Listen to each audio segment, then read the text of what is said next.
Šiandien mokausi tiek, kiek laiko yra mano screen time'as. Pradedam.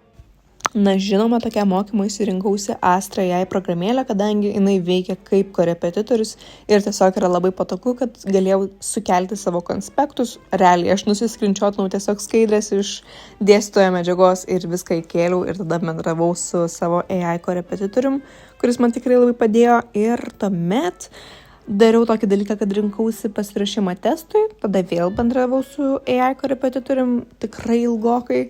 Ir tada tiesiog sprendžiau testukus.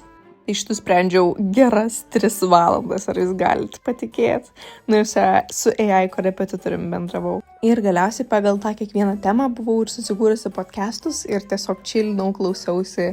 Ir viskas, atėjo jau ir tos 5 valandas. Jaučiuosi žiauriai pavargus, bet labai laiminga, nes pagaliau pasivijau savo kursiokus. Taigi, o koks yra jūsų screen time'as ir ar mokytumėtės tiek ilgai?